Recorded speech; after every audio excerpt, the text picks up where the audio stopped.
वैभवपुर गांव में सीमा अपने पिता संतोष के साथ रहा करती थी।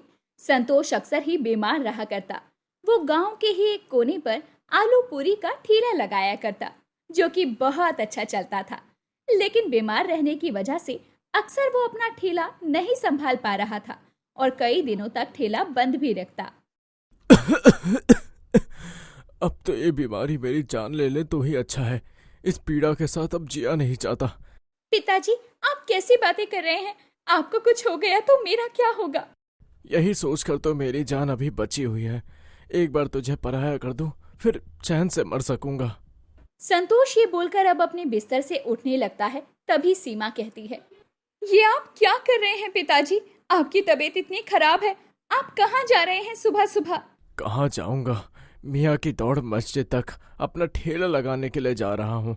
ठेला नहीं लगाऊंगा तो घर का खर्चा कैसे चलेगा, और फिर तेरी शादी के लिए भी तो पैसे जोड़ने हैं ना पगली। बाबा, आपकी तबीयत बहुत खराब है, आप रहने दीजिए। कुछ दिन ठेला मत लगाइए। घर में जो पैसे जमा रखे हैं, हम उनसे अपना खर्चा चला लेंगे। नहीं, उन पैसे को हाथ लगाने की सोचना भी मत। वो पैसे मैंने तेरी शादी के लिए रखे हैं, समझी? संतोष ये बोलकर गुस्से में अब ठेला लगाने के लिए चला जाता है। उसी के सामने किसी और का भी आलू पूरी का ठेला था और वो पति पत्नी संतोष से बहुत चिढ़ा करते थे। देखो, आ गया फिर से ये बुढ़ा। एक पाँव कब्र में है लेकिन फिर भी चैन नहीं है घर पर आराम कर ले। इसकी वजह से हमारी बिक्री कम होती है। मन तो करता है जी इस बुढ़े को इन पूरियों की तरह ही कढ़ाई में तल दूं। दोनों पति पत्नी ऐसे ही संतोष को देखकर बुरा भला बोला करते थे। कुछ दिनों के बाद जब संतोष धूप में पूरी सब्जी बेच रहा होता है, तभी उसे दिल में दर्द होता है और वो बेहोश होकर जमीन पर गिर जाता है और सामने ठेले वाला बोलता है, अरे ये क्या, संतोष गिर गया? उसकी मदद करके आता हूँ और उसे अस्पताल पहुंचा आता हूँ।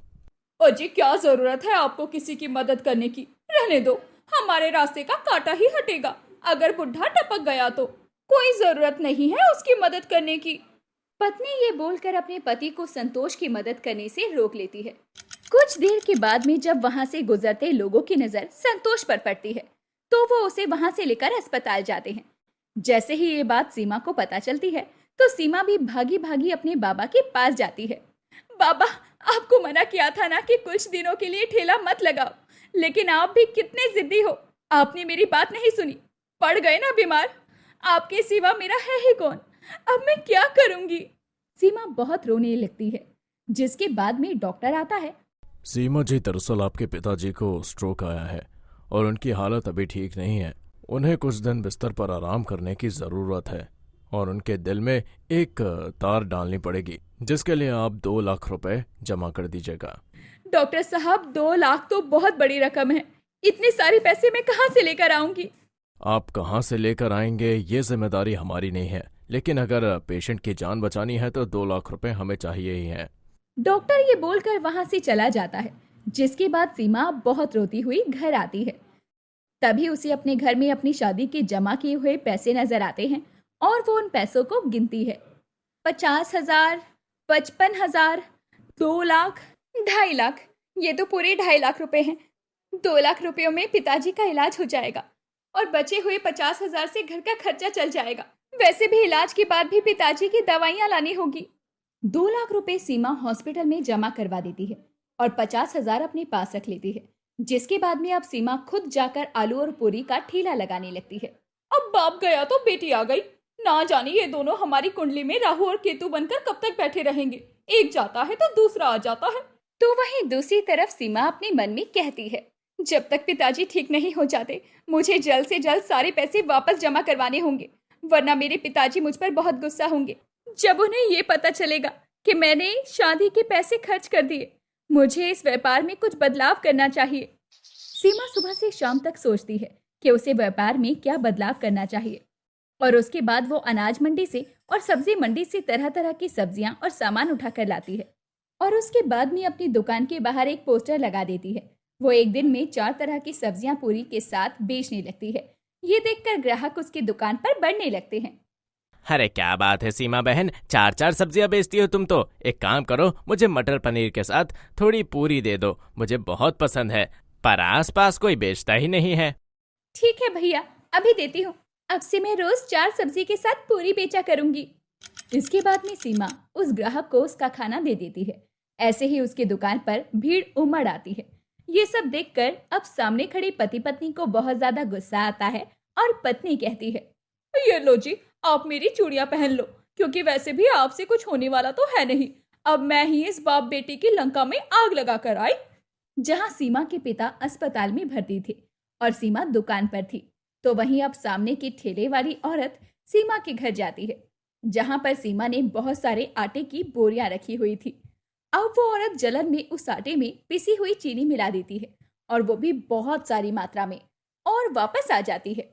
अब आएगा ना मजा, मैं भी तो देखूं अब मीठी पूरी के साथ लोग सब्जी कैसे खाते हैं। ऐसे ही दिन गुजरते हैं। अगले दिन सीमा आटा गूंथ कर सब लोगों के लिए पूरियां बना बना कर सबको परोसती है। ग्राहक को स्वाद बहुत अजीब लगता है। तभी एक ग्राहक कहता है, अरे ये क्या मजाक कर रही हो बहन जी, ये पूड़ी तो मीठी है, कौन खाएगा इसे। ये बोलकर वो ग्राहक वहां से चला जाता है। जिसके बाद सीमा खुद अपनी पूरी को चख कर देखती है, तो वो उसे मीठी लगती है।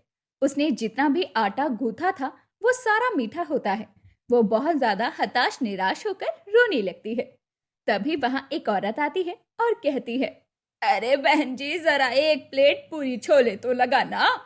नहीं बहन जी, तुम ये नहीं खा पाओगी, क्योंकि ये पूरी मीठी है। तो क्या हुआ, लगाओ, जब ग्राहक आया है तो तुम मना कैसे कर सकती हो। अब उस औरत की बात सुनकर सीमा उसके लिए पूरी और सब्जी लगा देती है। उस औरत को वो पूरी सब्जी बहुत अच्छी लगती है और वो कहती है, अरे वाह, इतनी अच्छी पूरी बनाई है तुमने।